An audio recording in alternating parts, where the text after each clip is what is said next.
Alors, la définition d'une donnée au sens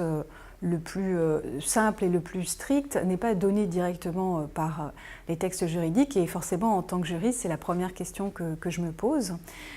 Pour autant on voit que bien souvent c'est le terme d'information qui est tenu pour un équivalent. Néanmoins, ce qui me paraît intéressant, c'est que ce n'est pas tant la donnée brute ou les données qui retiennent l'ascension, ce sont plutôt les contextes d'utilisation, les finalités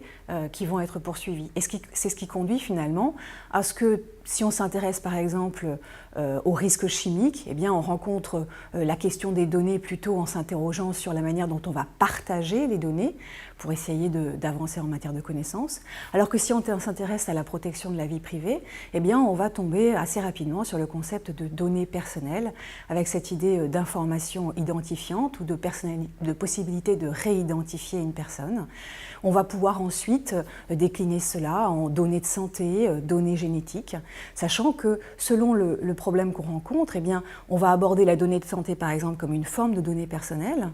si on s'intéresse au risque de réidentification du patient par exemple, mais on peut aussi aborder la donnée de santé comme une donnée anonyme, éventuellement agrégée, dans le cadre par exemple du système national des données de santé. Donc finalement on voit que la donnée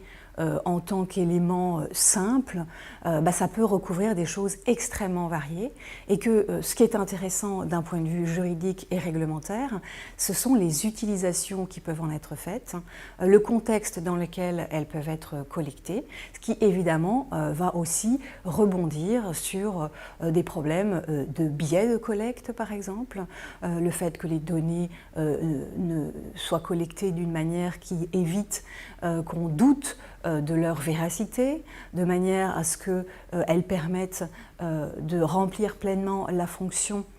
pour laquelle elles ont été collectées, par exemple en quantité suffisante, dans des conditions garantissant le respect des droits,